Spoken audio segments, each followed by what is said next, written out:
मित्रांनो नमस्कार। आता बघा आज आलेलो आहे मित्रांनो मी सावरगाव विठ्ठलभाऊ डोंगरे यांच्या राहत्या घरी।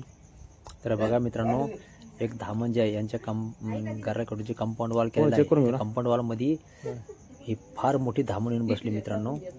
तर बघा आपण नेहमी साप करत असतो मित्रांनो, परंतु आज आपल्या भागामध्ये आपल्या परिसरामध्ये नेहमी आढळणारा शेतकऱ्याचा मित्र म्हणून ओळखला जाणारा साप म्हणजेच धामण। तर बघा आपल्या समोर आपण आता हे धामण या विटकरीमधून कशा प्रकारे काढू मित्रांनो आपण, आणि याची काळजी घेऊन की बाबा ह्या सापाला आपल्यापासून कोणत्याही प्रकारची इजा होणार नाही। तर बघा मित्रांनो आपल्या समोर दिसत आहे की धामण या विटकराचा जो गंज घातला होता त्याच्या आडोंगी जाऊन लपून बसली मित्रांनो। कारण साप हा भित्रा प्राणी असतो, शक्यतो स्वतःहून माणसावर कधीच चाल करीत नाही, तो आपला जीव वाचवण्यासाठी नेहमी धावपळ करत असतो मित्रांनो। तर बघा आपल्या समोर दिसत आहे हा धामण जातीचा बिनविषारी साप।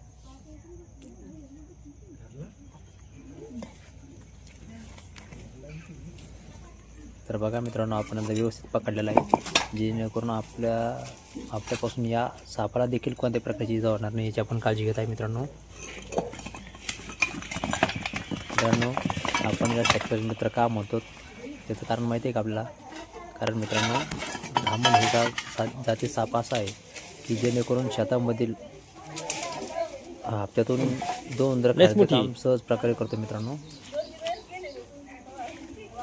व उंदरांवर नियंत्रण ठेवतो, म्हणून याला आपण शेतकऱ्याचे मित्र म्हणतो मित्रांनो या धामण सापाला।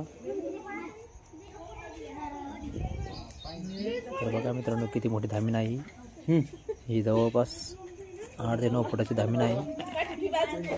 का ठेवायला आणि आडो झाला असे का अशी तर,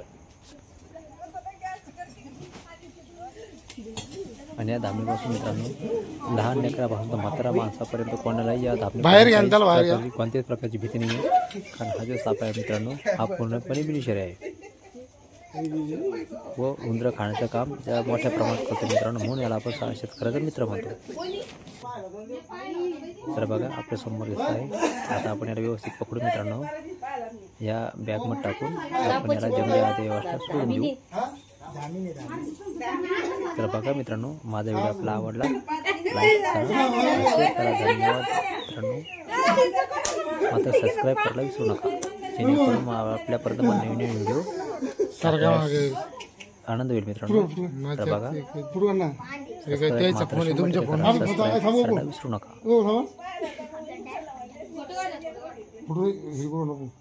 धन्यवाद